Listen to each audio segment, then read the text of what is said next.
still use it to pray for fertility. So if you're having trouble having babies, you might go there and pray.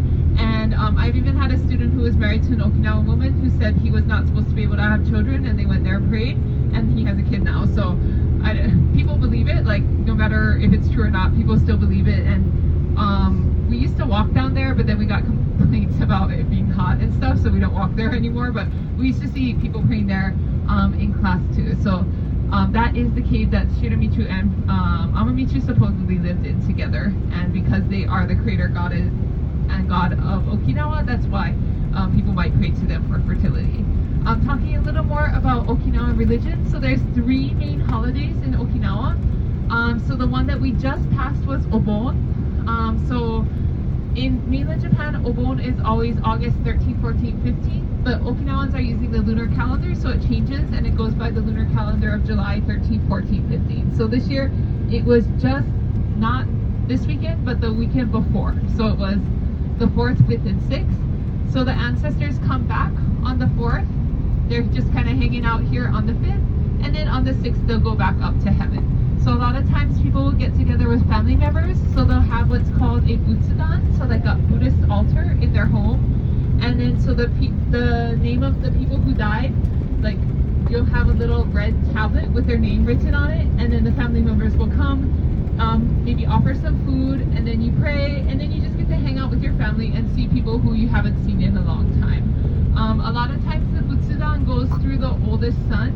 So for example, in my husband's family, so my father-in-law is the second son, so the family's butsudan is at his older brother's house.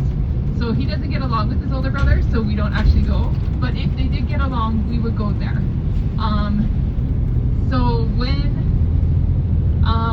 it depends kind of where you are regionally, but in the central area of Okinawa, so when my in-laws die, so they will make a butsudan, and then because my husband is the oldest son, technically we should be in charge of it. So we would, technically I think we would probably move to their house and then take care of the butsudan, but we're not going to do that because we already own a house and stuff. And anyway, but that would be traditionally what would happen.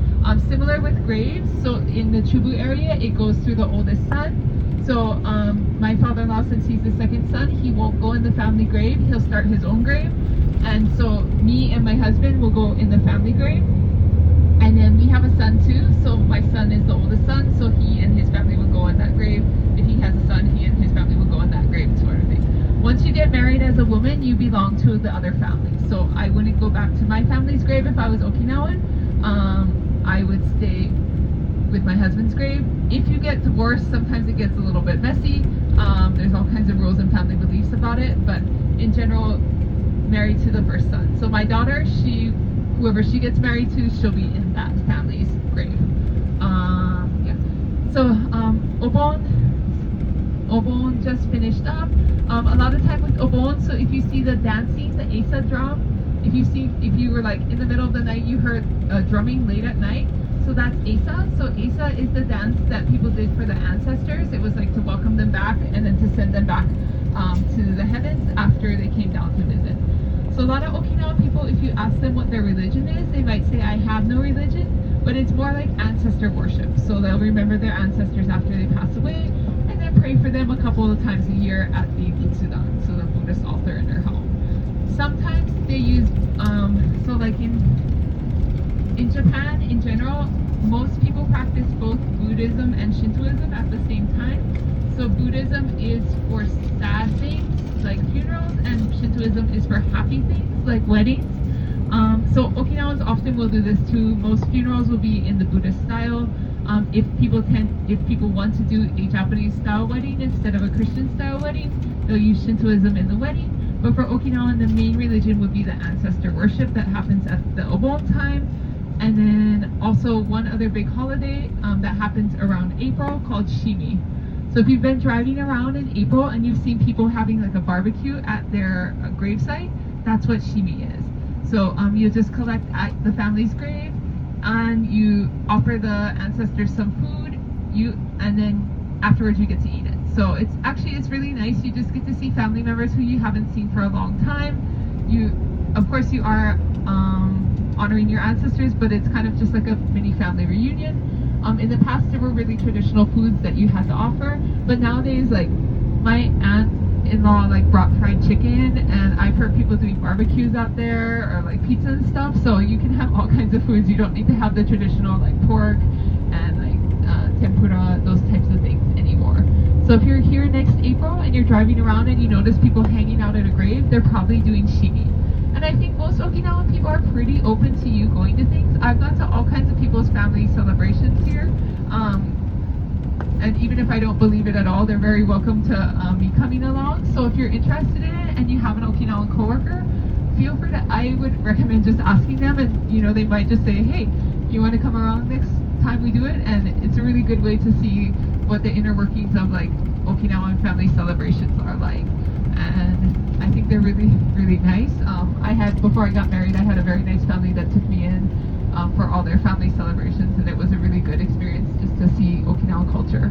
I'd say the other main important date is probably going to be New Year in Okinawa. Depending on where you are, if you're in a more rural area, so like out here, also Itaewon, they're really big still on the lunar calendar. Other areas might celebrate New Year's more January 1st, as we typically do.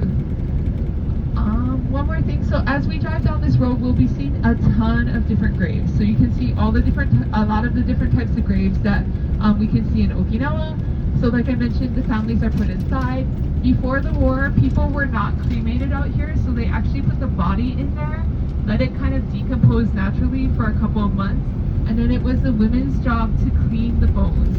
Like, they had to use alcohol to clean the bones, and I heard it was rather gruesome.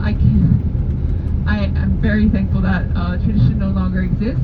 So nowadays, people are cremated out here for the most part. I believe it's the law that you need to be cremated in Japan, so there's not really a choice of am I buried or cremated, you're cremated. They're cremated a little larger than we would in the US typically, because you pick up, when in the funeral ceremony, you actually pick up pieces of the bones with chopsticks and pass them to each other. That's why you're not supposed to pass things chopsticks to chopsticks regularly, because it reminds people of the actions that you do in a funeral. But yeah, you're cremated, you're put into like a pottery type urn, and then you're put into the family grave. The next person that comes in pushes you back. Eventually, when they run out of space, there's just kind of a communal ashes area, and then you're put into there, and people just keep moving back and back. But as we drive down this road, we'll be able to see a lot of different types. Probably the most famous type in Okinawa is called the turtleback tomb. So that came from China in the late 1600s, and this stayed here. It used to be only the aristocrats could use it, but nowadays anybody who has a lot of money can build one because they're quite expensive. Even like a basic tomb is going to cost you like 20,000. So tombs are really, really expensive here. Particularly Okinawa, when it was quite poor, it was like way more expensive to build your family's tomb than your family's house. Any questions? Okay, so when we drive back by a turtleback tomb, I'll be sure to point it out to you because they're quite big and impressive. And then our next stop is going to be the Nakabaru Ruins. So the place, the replicas of what houses looked like about 2,000 years ago.